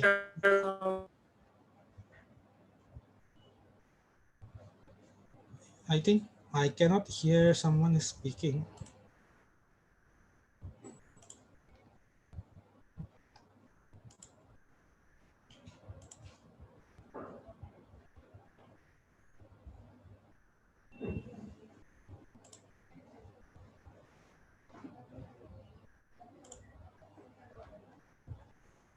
Yeah, I'll just check the chat and then.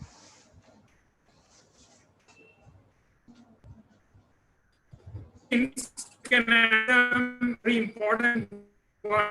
Uh, can you see the chat box? Yeah, I will. Yeah, yeah. Participants.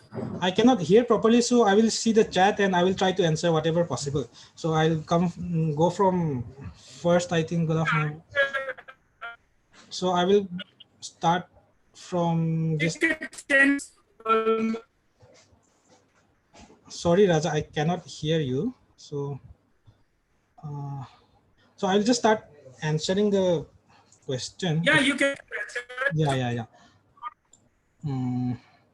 So initially, how much required capital to set up? As I have told you in my slide, minimal investment, minimal viable product. So whatever the product you are thinking, or whatever your service you are thinking, just start with whatever amount you can start with. Just create something that is not perfect, and just start with something with minimal investment, if possible zero investment. So that's how I have started. That's how many of my colleagues have started, and that's we have successfully proven that theory and that model. So please start with minimal investment. So that's what I always suggest. Can you? It's very. I have. How many employees do you currently have? Direct employment, I have 13 employees. Indirectly, I have through my distributor and all, I have another 10. And what we always try is to impact the farmers, the black rice farmers, and we are connected with many farmers right now, and we are increasing the number of farmers. Did you mentioned that you started making video without any investment? How did you manage the packaging of the food to grab people? See, how you mentioned that you started making gujia without any investment machinery, and how did you manage the packaging? So as you see in my slide, I just do the packaging with a normal transparent plastic. I can see in my local market, I can find in my local market. That's how I directly go to customer, and there is no need to be attractive packaging to test the product. So just test it, just go to give directly to the customer. They will not ask to give fancy packaging. So once they like it, whether your packaging is good or not, they will always buy it. But once you tested the market, you can go for fancy packaging. because in the larger market, yes, you need fancy packaging, but when you are going one-to-one with your customer, there is no need of such fancy packaging. So that's how I started, because those transparent plastic I can get for 100 rupees, 200 rupees, and with sticker I can get for same 100, 200 rupees. So please start with minimal investment. Where do you get black rice? Can you please name the place and which part of? So I mainly get from Imphal East. It's Sawombung, YD, Waiton, all those sites. So, mainly from Imphal East. My resources are from Imphal East, but it does not mean that I limit my procurement. So I have farmers from Chandel, I have farmers from Moirang who are procuring, I have farmers from Taubal. So I procure from MoMA and MoMA related firms. So it's not limited. So wherever and it's I take black rice from everywhere from Manipur. How much time does it take for every approval evaluation for standard and quality of FSI? FSI, how much time for license? As I told, if you are starting, don't go for license, go for registration. It will cost, I think, only 300 to 500 maximum. I don't know the exact amount. And for registration, it's easy. I think you can get in 2-3 weeks, maybe maximum 1 month, depends on your documentation ready, but there is not much documentation in registration. So just go for registration in the website, don't go for license, please. Sir, about purple revolution important for us, will be effective farmer. Yes, we in the purple revolution we are trying to impact most of the farmers in Northeast, because that's where I want to give a greater impact. I think it will be effective because it has been effective in Manipur. We have been directly communicating with farmers to grow black rice. So I hope and I'm sure that it will be effective in the whole Northeast as well. As in when we grow, we'll grow in whole Northeast and reach out to whole Northeast farmers. How to promote non-daily consumer products?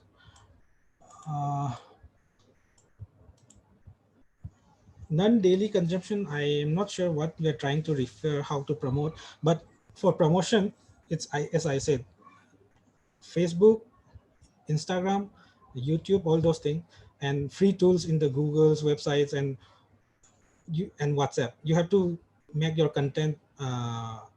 If there are two ways to promote, free or paid, because paid you first you try to promote freely, and if you are able to create something viral content or something like that, it does not depend on daily consumption practice or not. You can promote all those, and if you are referring to products who farmers can use, then yes, social media is an impact, but again, if you're dealing directly with farmer, the best option is talk directly to farmers and don't try to go to every farmer. Try to contact a farmer producer company, and through that you can go to many farmers. You can reach out to many farmers and promote them. How did you know? As I have told earlier, how did you know that you had the right idea? I didn't know I had the right idea because no one knows that you have a right idea, and I cannot tell if anyone has a right idea. But once you go to market, I know I have a right idea when my products are sold out in 3 hours. So that's how I know I have a right idea. So please validate your market first. Validate your product with the customer. That's how you get to know that you have a right idea. Any funding agency working for agribusiness? For Northeast, I think you can go to Netfee. Uh, Netfee, they have two sections, loan section and venture capital section, equity funding section. So they are into agribusiness and all the firms from Northeast. So please go to them. But again, you have to prove your idea first before going to them. So first, don't go for any funding, or don't go after fundings and all for initially. So once after 1 or 2 years, you can start looking for funding, or after you have proven an idea. So in the market, after you have got some traction from the market, you can start looking for funding. But yeah, there is funding agency like Netfee who fund in through loans or through equity funding. And there are right nowadays there are firms coming from Delhi, Bangalore, or outside India who to try to invest in Northeast because of the potential of Northeast. So just try the product, validate the product, so funding will come automatically or in 1 or 2 years. You can suggest any point step to produce black rice in Meghalaya in a larger scale. Yes, Meghalaya in a larger scale, yes, we can, but as we are right now working to first settle all those systematic settlement in Manipur. So once we got the system right, we are planning to go to different part of Northeast, mainly in Nagaland and Meghalaya and some parts of Assam. So yes, but not if you want to grow now, yes, you can always connect me. We can always share the idea, but for us to directly involve, we have another 2 or 3 years to reach there.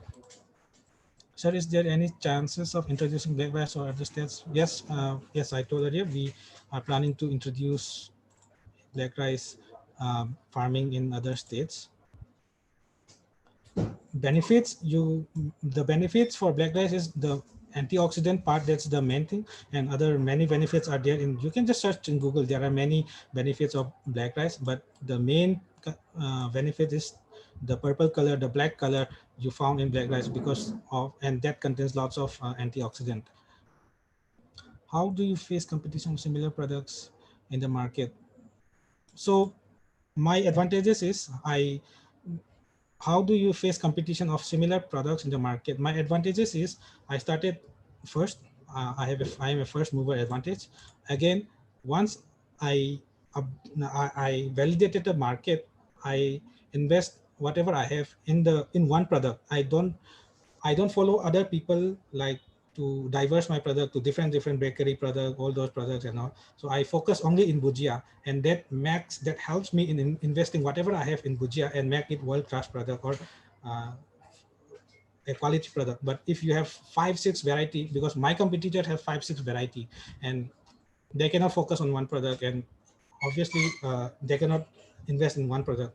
So that's how focus on your one product and focus on your branding, maintain your quality, and that's how I overcome the competition. Can you point out some mistake you wish you could have avoided? So yeah, main mistake is I've invested in some before I understand the idea of minimum viable product, and there's minimal investment in the initials. Before I got all this idea from my mentor and from the books, I invested some amount, uh, some bad investment in the spices business before checking the market, you know. But that's the only investment, only mistake I think I could have avoided if I learned it earlier. But now I learned, and I don't want you to face the same mistakes that I faced. Tell us about your marketing strategy to sell your product outside Manipur. We are trying to enter. Uh, mm, if COVID is not there, maybe in the next one or in the next year, maybe to 2021, we are trying to enter Nagaland and Guwahati, I mean Assam. So these two states we are trying to enter. So again, gradually we want to spread across Northeast first, because you same as your product, you can diverse your market easily like that. So offline we are planning to enter Northeast market first. I mean Guwahati, Nagaland and all slowly. For online, we are selling all over India. All over India, we are delivering our products. So that's how we are planning to take our products outside, because we cannot take offline in a metro. We cannot take our product offline in a metro cities, because that's a lot of investment. But today technology is there, so you always use online to sell your market, and you can sell anywhere in India. Thank you so much, Kanya. So the first day I saw the job, I feel I saw I saw the Chaho Bhujia. I freaked out. I was so happy to see such products. It's a nutritious food and it is such a good initiation for giving exposure of Manipur indigenous food. Thank you for you. You like our product. Yeah, people always freak out when they see our products because it's totally black. But after tasting it, they always like it and they always give us feedback that they want. Right now the taste is a bit sweet, and after getting feedback for customer, we are trying to uh, produce, and it's coming soon in the next 2 to 3 months, another version of spicier or salted version is coming soon. Does black rice gives more yield than the white rice? No, black rice does not give more yield, but it has higher price. So suppose if your black rice, white rice cost 40 something like that, black rice will cost in the market rate 100, 120, 130 rupees. So that's how they will get more income, the farmers. So good to know that. Thank you so much for enlightening me. So what is the soil climatic elevation that required? Is it same as the white rice? Yeah. Uh, as far as cultivation of black rice is concerned, what is the soil? I am not an expert in agriculture, so I don't know exactly. I will not be the right person to explain you the soil and climatic elevation, etc. If you are asking about processing what and all, I can answer everything. But the elevation, climatic condition, people from agriculture or ICAR or Central Agriculture can answer that. But what I always do is I go to them, I ask them, and they will always advise my farmer to follow certain procedures and all. But yes, it is almost same as white rice. Because we grow in the same season, but I think there is some less need of water for black rice, lesser need of water than white rice. That's the only thing I know. But yeah, you I always go for expert in agriculture for any agriculture related products, because I cannot know anything everything, right? So that's how. Just ask your mentors, ask your teachers, ask your Yeah, most of the questions they were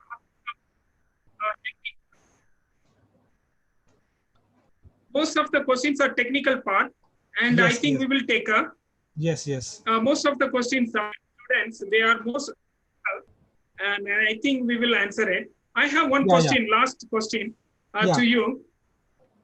Yeah. So you have presented very nicely, like how you have promoted that black rice, and how to start up, and then how you have struggled, and then floating your product in the market, how you have designed your product, the previous pack and then attractive pack. It was very good, and thank you for presenting nicely.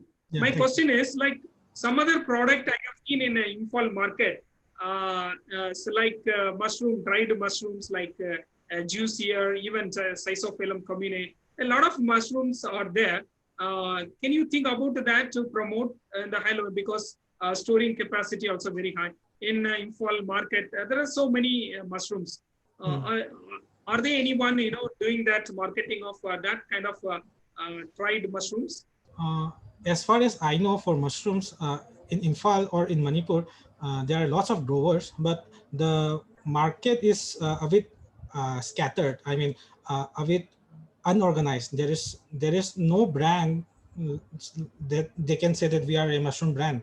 So that's why uh, mushrooms can are not very. It's visible in every day. It's in every market, but it's not visible like a quality mushroom product and a brand which we can trust. So I always suggest is what I suggest is, yes, there are first, if you are mushroom seller or mushroom this provide a processor, so try to build a brand people can trust. So, and yeah, first you sell the mushrooms in fresh. You can do both things, because mushroom shelf life is very low, and I don't think maybe there are researchers for improving the shelf life, but as far as a startup, you can't invest more. So try to sell as much as possible, uh, and in the fresh form. And if you're unable to sell it in the fresh form,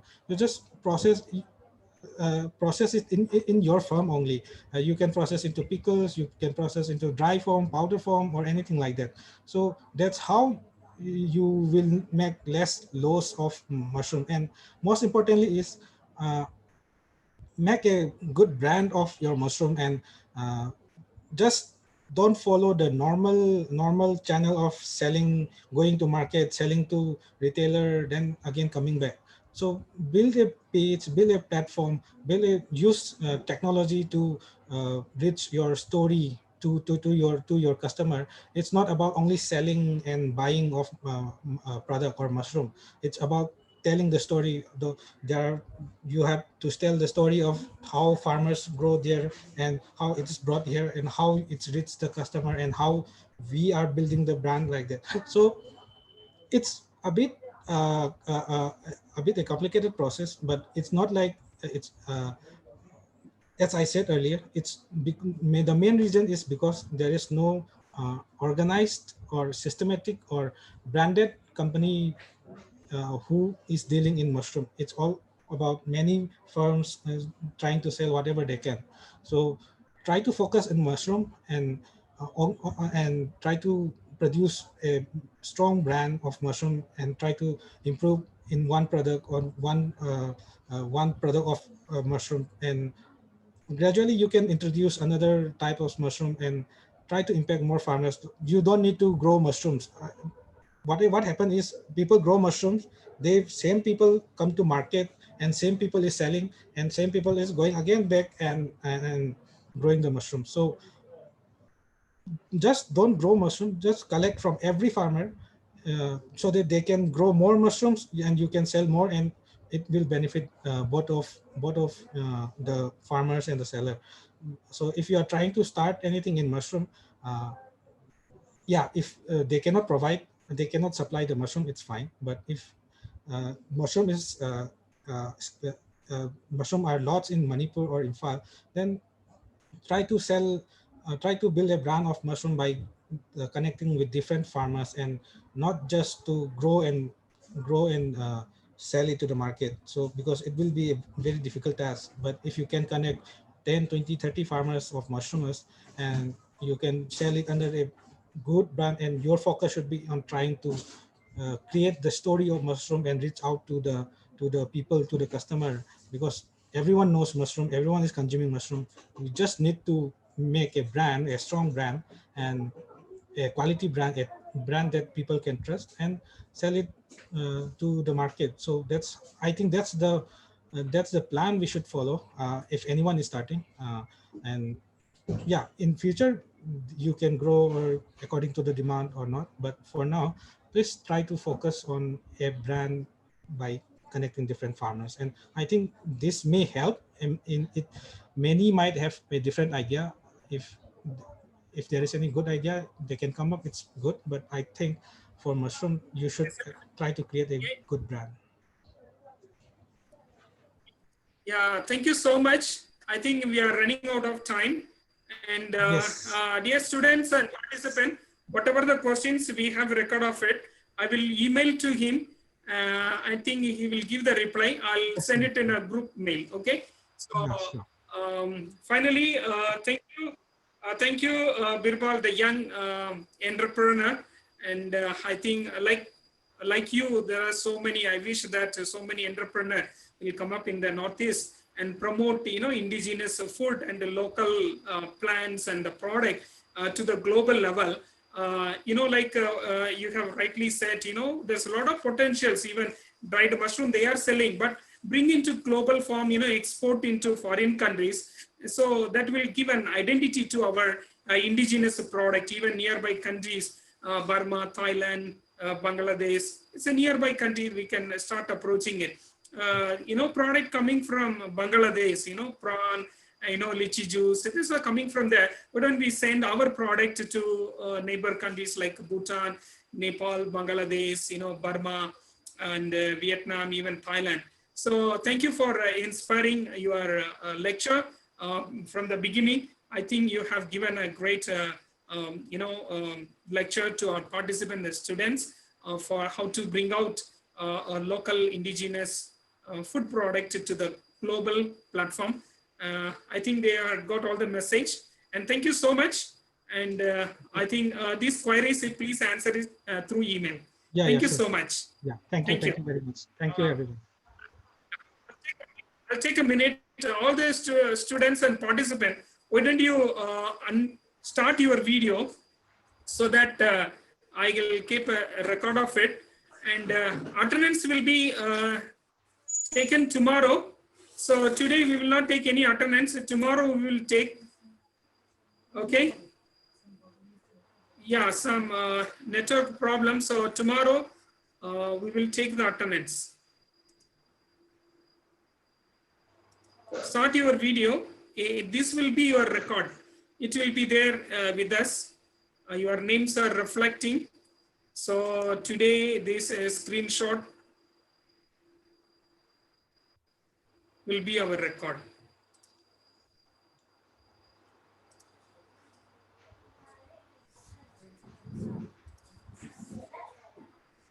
Okay, thank you everyone. Tomorrow morning, same 10 o'clock, please assemble in this Zoom platform. Okay, thank you very much.